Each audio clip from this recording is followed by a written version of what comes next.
अब भाई और बहनों, दो कदम आगे और बढ़ते हैं। अब आपको सतगुरु रामपाल जी परमेश्वर जी के छोटे कलयुगी भाई महेंद्र का इंटरव्यू। हालांकि महेंद्र का इंटरव्यू 15-20 मिनट का है, लेकिन आज मैंने पूरा इंटरव्यू नहीं लिया है। कभी किसी दिन परमात्मा यदि मौका देंगे तो मैं इसी प्रकार से आपको महेंद्र जी का पूरा 20 मिनट का इंटरव्यू लाइव आकर समझाऊंगा। और महेंद्र जी का इंटरव्यू बहुत ही ज़्यादा विशेष है। हालांकि महेंद्र जी की वर्तमान में भी आंखें बंद हैं, और जिस समय उन्होंने सन 2013 में इंटरव्यू दिया था उस समय भी उनकी आंखें पूरी तरह से बंद थी। लेकिन आप और हमारी आंखें परमात्मा खोल देंगे यदि जरा सी भी बंद होंगी तो। खुद उन्हीं के मुख से आपको कहलवा देंगे कि सतगुरु रामपाल जी पूर्ण ब्रह्म परमात्मा है, परमेश्वर है। अब आपको मैं महेंद्र जी का एक 2 मिनट का इंटरव्यू सुनाता हूं, 2 मिनट का। यह घटना है सन 1992 की, जिस समय महेंद्र जी ने नाम उपदेश नहीं लिया था। ये हरियाणा पुलिस महकमे में नौकरी करते थे, रोहतक एसपी के ड्राइवर थे। और संत रामपाल जी ने अपने छोटे भाई महेंद्र को समझाने का बहुत प्रयास किया।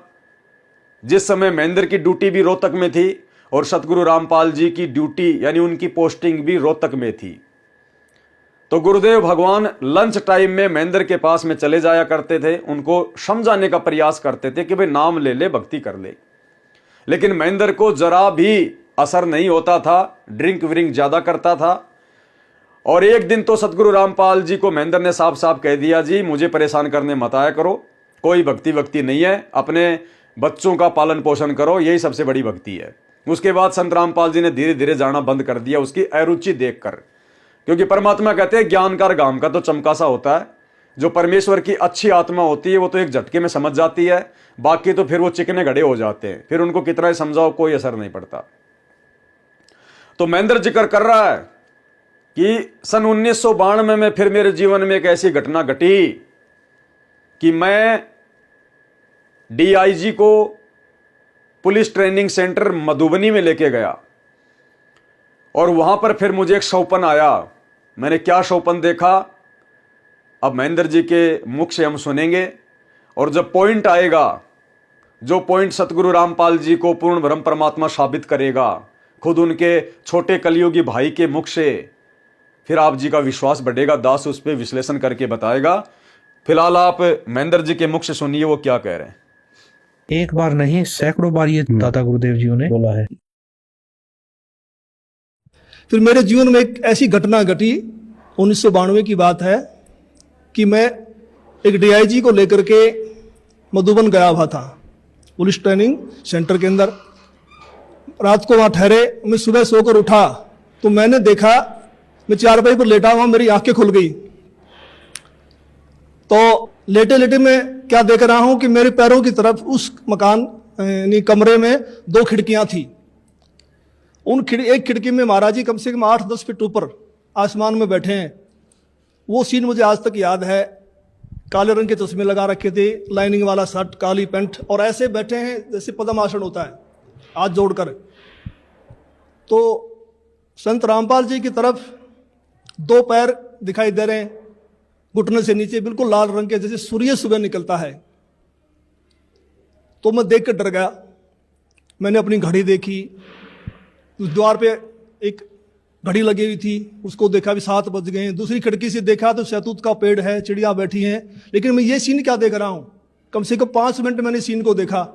तो मैं डर गया कि मैंने समझा कि भी कहीं गुरु जी मर गए हैं, उनकी आत्मा मुझे मिलने के लिए आ रही है।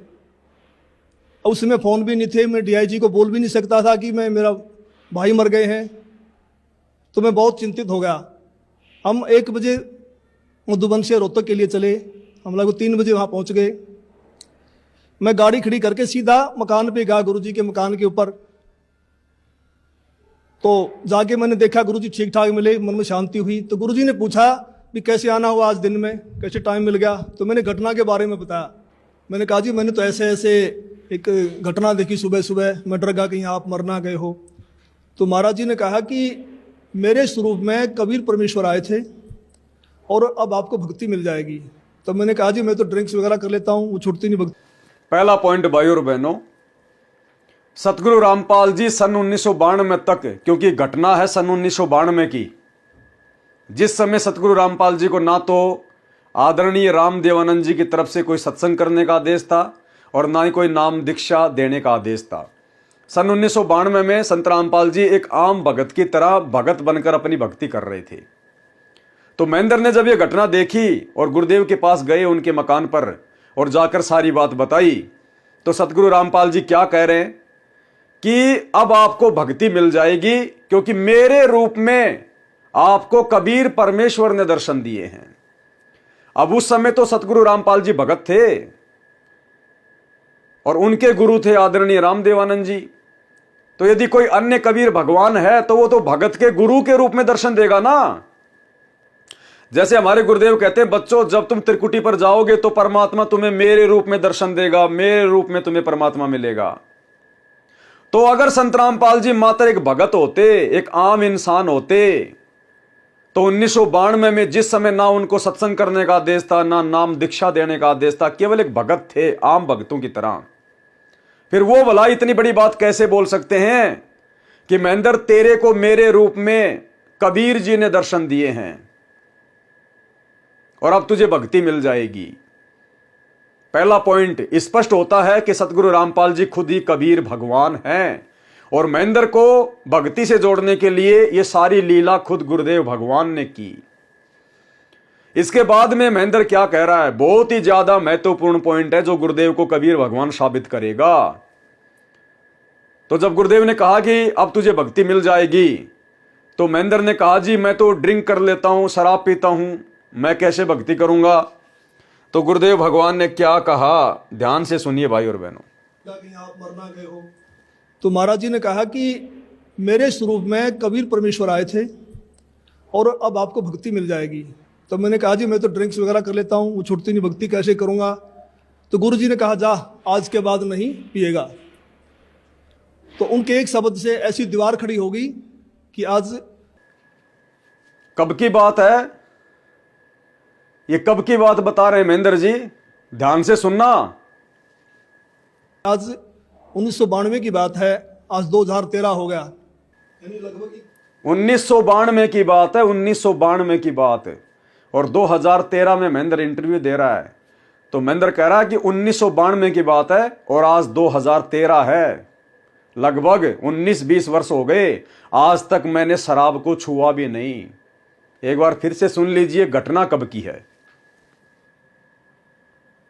घटना कब की है और गुरुदेव ने महेंद्र को क्या आशीर्वाद दिया। ध्यान से सुनना, क्या कहा गुरुदेव ने।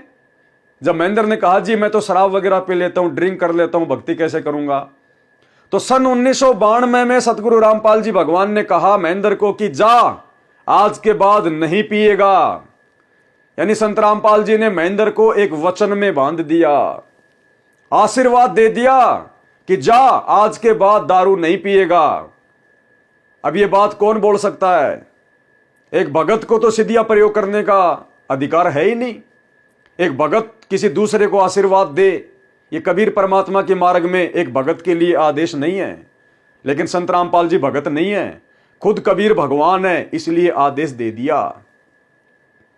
और कब दिया, 1992 में। 1992 में ना संत रामपाल जी कोई सत्संग करते थे, ना कोई नाम दीक्षा दिया करते थे, केवल भगत बनकर भक्ति कर रहे थे। तो भला एक भगत कबीर परमात्मा के भक्ति मार्ग के नियम अनुसार किसी अपने दूसरे गुरु भाई को यह कैसे कह सकता है कि जा आज के बाद नहीं पिएगा। अरे कोई ये सोचे भाई ये घटना 1994 की होगी, उसके बाद की होगी, संत रामपाल जी को उस समय नाम देने का अधिकार मिल गया था, महेंद्र ने नाम ले लिया था।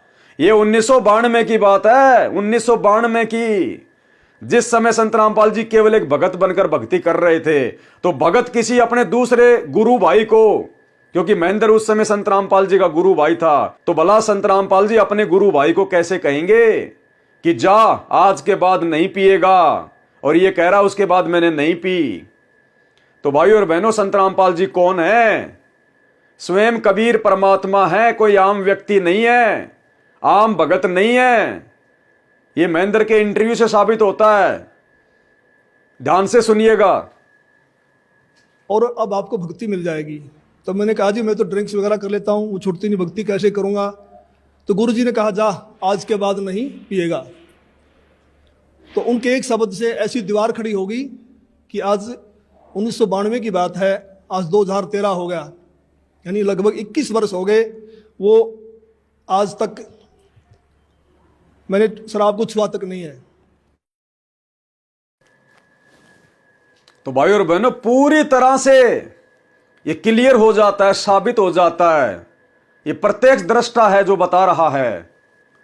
संत रामपाल जी का छोटा भाई है। आप जी झूठ भी नहीं मान सकते इनकी बात को।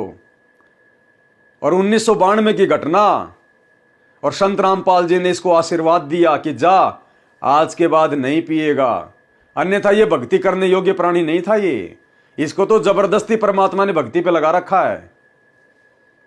अब आपको इसी महेंद्र का उसी 20 मिनट के इंटरव्यू का एक छोटा सा पार्ट 2-2.5 मिनट का और सुनाते हैं, और आपको बिल्कुल क्लियर हो जाएगा कि ना तो महेंद्र ने पहले संत रामपाल जी को समझा था जब इनके साथ में रहा करता था, और ना वर्तमान 2024 तक समझ पाया है कि ये मेरा भाई नहीं बल्कि ये भगवान है, भगवान है। और क्या जिक्र कर रहा है महेंद्र, एक घटना का जिक्र कर रहा है, ध्यान से सुनिएगा। करनाल के अंदर एक भगत के घर गए हुए थे, और सतगुरु जी ने 3.5 घंटे के लगभग सत्संग किया। जब चलने लगे तो एक औरत ने, जो काफ़ी बुजुर्ग थी, कुछ 65 साल के करीब उनकी उम्र रही होगी, उन्होंने कहा कि जी मैं आपसे कुछ बात करना चाहती हूँ। तो गुरुजी ने कहा ठीक है पूछो। तो उसने कहा जी आपने जैसे सत्संग समाप्त किया तो आपके ऊपर से कमल के फूल पर बैठा हुआ सफेद परमात्मा निकल के गया है, मानव सदर्श, और मैं कमल की पंखड़ी को बहुत दूर तक देखते रही ऐसे। तो संत रामपाल जी ने कहा फिर आपकी क्या सलाह है नाम लेने की। तो उसने कहा मैंने तो गुरु बनाया हुआ राधा स्वामी व्यास से, और मैं तो मंदिरों में भी जाती हूँ, देवताओं की पूजा भी करती हूँ। तो महाराज जी ने कहा देखो उनके फूटे भाग। घटना का जिक्र क्या किया महेंद्र ने कि गुरुदेव करनाल में सत्संग कर रहे थे, मैं भी उस समय साथ में था, और एक अजीबो गरीब घटना घटी। सत्संग करने के बाद एक बुढ़िया ने गुरुदेव से कहा कि जी मैं आपसे कुछ पूछना चाहती हूं। तो गुरुदेव ने कहा पूछो।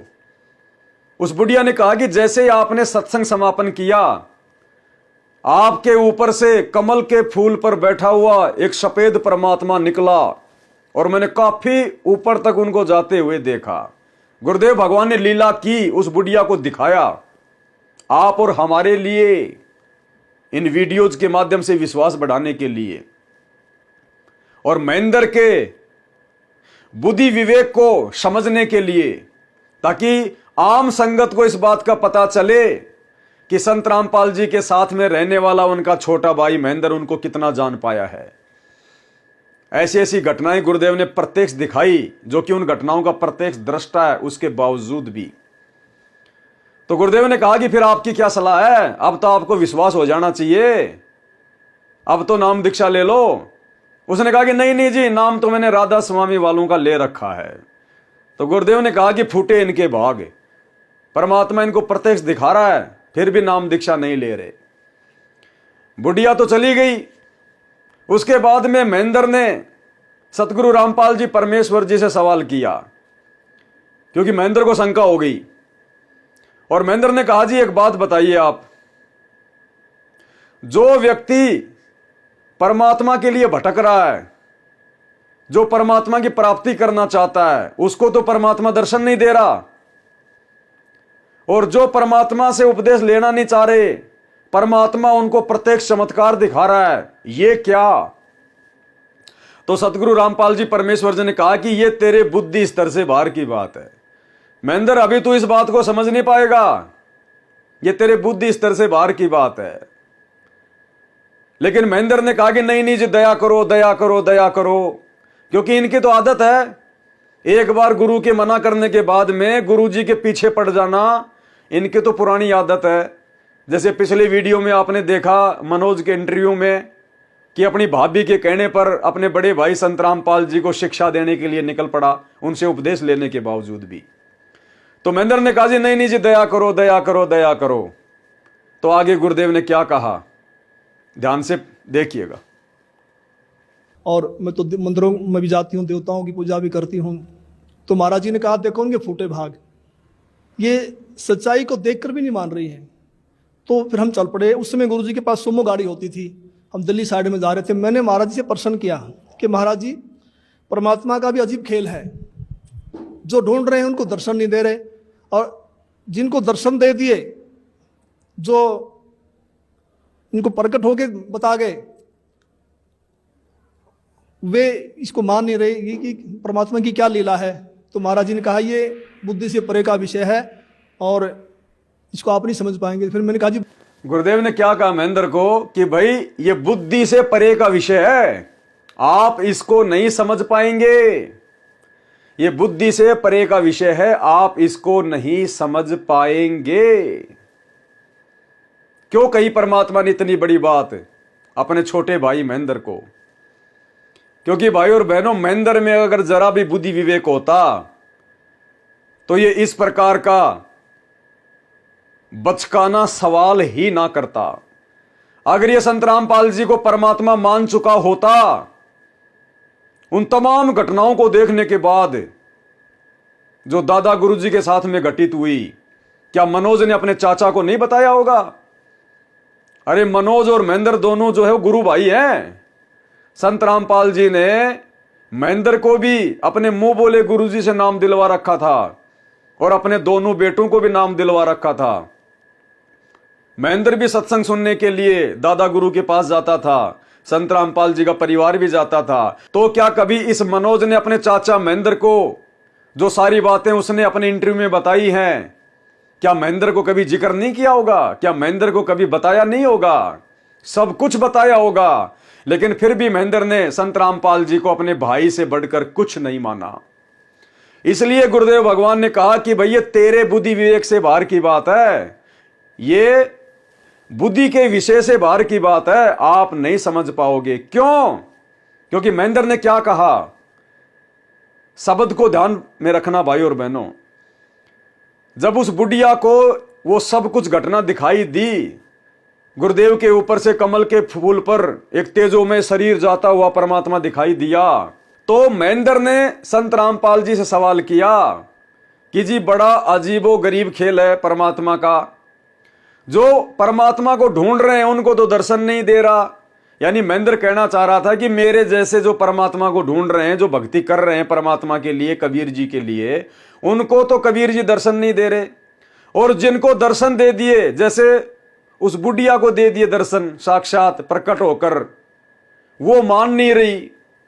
तो ये क्या खेल है? तो गुरुदेव ने कहा कि ये बुद्धि से परे का विषय है। क्यों कहा गुरुदेव ने? अगर महेंद्र में विवेक होता तो महेंद्र ये बात बोलता ही नहीं। क्योंकि संत रामपाल जी खुद ही तो कबीर भगवान है, खुद ही तो कबीर परमात्मा है।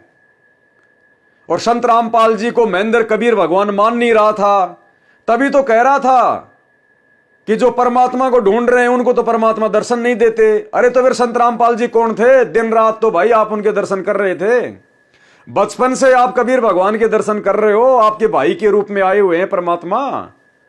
जिस समय आप सवाल कर रहे थे, जिससे सवाल कर रहे थे, वो खुद ही तो कबीर भगवान था। और कौन से कबीर भगवान को देखना चाहते थे, दर्शन करना चाहते थे? तो संत रामपाल जी तो अंतर्यामी है, समझ गए कि अब इसको मैं कैसे समझाऊं कि मैं परमात्मा हूं। ये कह दूंगा तो भी नहीं मानेगा ये, और इसका भाग्य इतना अच्छा नहीं है कि परमात्मा इसको दर्शन दे। इसको तो जबरदस्ती भक्ति पे लगाया हुआ है। इसलिए सतगुरु रामपाल जी ने कहा कि भाई ये बुद्धि से परे का विषय है, यानी ये तेरी बुद्धि में बात नहीं आएगी अगर मैं समझाऊंगा तो भी। यानी गुरु ने मना कर दिया जवाब देने से, उसके बावजूद भी कह रहा जी दया करो दया करो दया करो। ये होता है गुरु को मानुष मानना। जब मना कर दिया गुरु ने तो फाइनल जो आज्ञा हो जाए चुपचाप, ठीक है जी जैसी आपकी आज्ञा। लेकिन फिर भी कहा जी दया करो दया करो दया करो। फिर गुरुदेव ने आगे क्या कहा, उसके बाद भी महेंद्र नहीं समझ पाया कि मेरा भाई परमात्मा है, मेरा भाई खुद ही कबीर भगवान है। फिर भी नहीं समझ पाया, फूटे भाग इसके। आगे क्या कहा फिर परमात्मा ने? महेंद्र के सवाल का जवाब देते हुए फिर सतगुरु रामपाल जी ने क्या कहा, तो मान नहीं रही कि परमात्मा की क्या लीला है।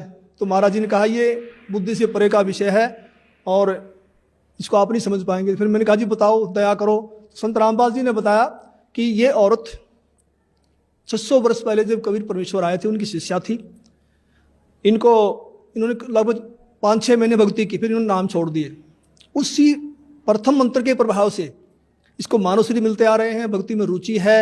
अब ये समझ रही है कि जो मेरे को छोटा मोटा लाभ मिल रहा है ये देव देवता या मेरा पुराना गुरु दे रहा है, जो उन्होंने बनाया हुआ है, तो डर के मारे नहीं छोड़ना पा रही। तो मैंने फिर प्रश्न किया कि महाराज जी मैंने तो ये पूछा है कि इनको दर्शन क्यों दिए। तो गुरु जी ने कहा, संत रामपाल जी बोले कि परमात्मा किसी की उधार नहीं रखता। ये कल को मरेगी, नरक में जाएगी, वहां उसको बड़ा कष्ट होगा। जब आत्मा रोती है तो परमात्मा को आना पड़ता है, मन के नहीं सुनता परमात्मा। तो फिर ये आत्मा वहां सवाल करती है कि जी आपकी भक्ति का हमें ज्ञान नहीं था, हमने भक्ति तो बहुत की। तो वहां परमात्मा ये सीनरी दिखाएंगे, ये सारी फिल्म दिखाएंगे कि 3-3.5 घंटे मैंने सत्संग सुनाया, आप क्या भक्ति कर रहे हो, इसका क्या लाभ है, मेरी भक्ति क्या है, और जाते समय दर्शन दे दिए। तो परमात्मा ने अपने सिर से भार उतार दिया। पर ये आत्मा बोल नहीं पाएगी, चुप हो जाएगी। तो मेरा भगत समाज से यही बार बार निवेदन है। इसी प्रकार भाई और बहनों, महेंद्र को समझाने में परमात्मा ने प्रत्यक्ष लीलाएं दिखा दिखा के कोई कमी नहीं छोड़ी। अब जब धर्मराज के दरबार में आमना सामना होगा तो ये महेंद्र बोल नहीं पाएगा। फिर क्या कहा परमात्मा ने, इसके सवाल का क्या जवाब दिया। जब महेंद्र ने कहा ना कि जी हमारे जैसे जो परमात्मा को ढूंढ रहे हैं उनको तो दर्शन नहीं दे रहे परमात्मा, और जिनको दर्शन दे दिए वो उनको परमात्मा नहीं मान रहे, तो गुरुदेव ने क्या जवाब दिया। गुरुदेव ने कहा कि ये जो औरत है ये 650 साल पहले कबीर परमात्मा की शिष्या थी और इसने लगभग 5-6 साल भक्ति करी, उसके बाद भक्ति छोड़ दी। अब उसके बाद भी महेंद्र नहीं समझ पाया कि मेरा गुरु कौन है, मेरा भाई कौन है। अरे वो बुढ़िया 650 साल पहले कबीर जी की भगत थी, कौन से शास्त्र में लिखा हुआ है, कौन से कबीर सागर में लिखा हुआ है। और उस औरत ने उस समय मात्र 5-6 महीने भक्ति करी फिर छोड़ दी, कौन से शास्त्र में लिखा है, जो सतगुरु रामपाल जी उस समय महेंद्र जी को बता रहे थे।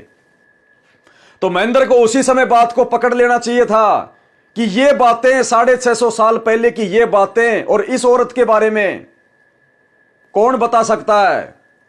वही बता सकता है जो उस समय इस औरत का गुरु था, वही बता सकता है जो खुद कबीर भगवान है।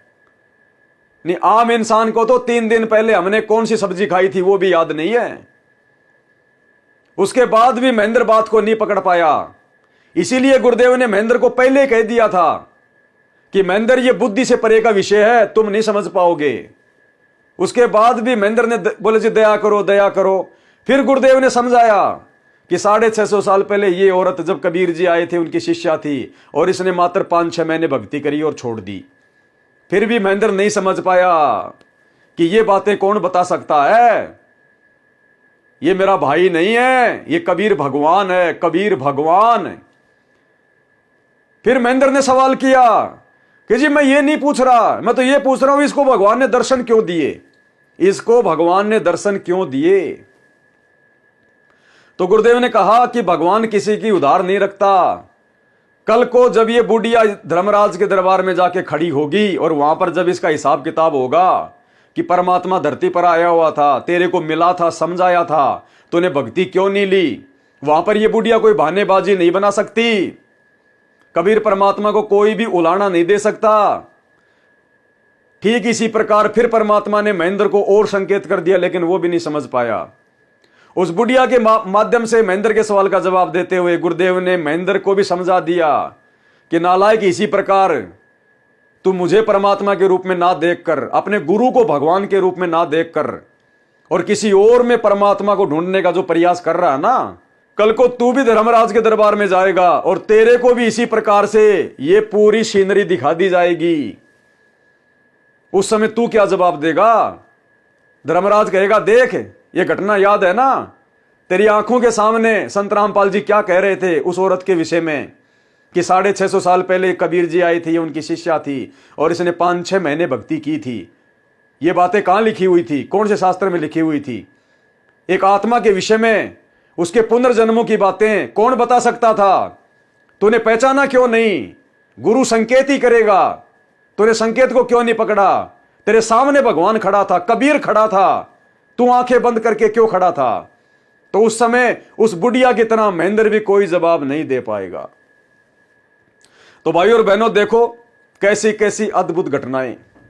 प्रत्यक्ष दृष्टा गुरुदेव का परिवार, फिर भी इन लोगों की आंखें नहीं खुल रही, आज भी नहीं खुल रही इनकी आंखें। ये तो आप और हमारी खुली हुई आंखों को और ज्यादा खोलने के लिए परमात्मा इस प्रकार से दया कर रहे हैं। तो भाइयों और बहनों, कितने प्रत्यक्ष प्रमाण हैं।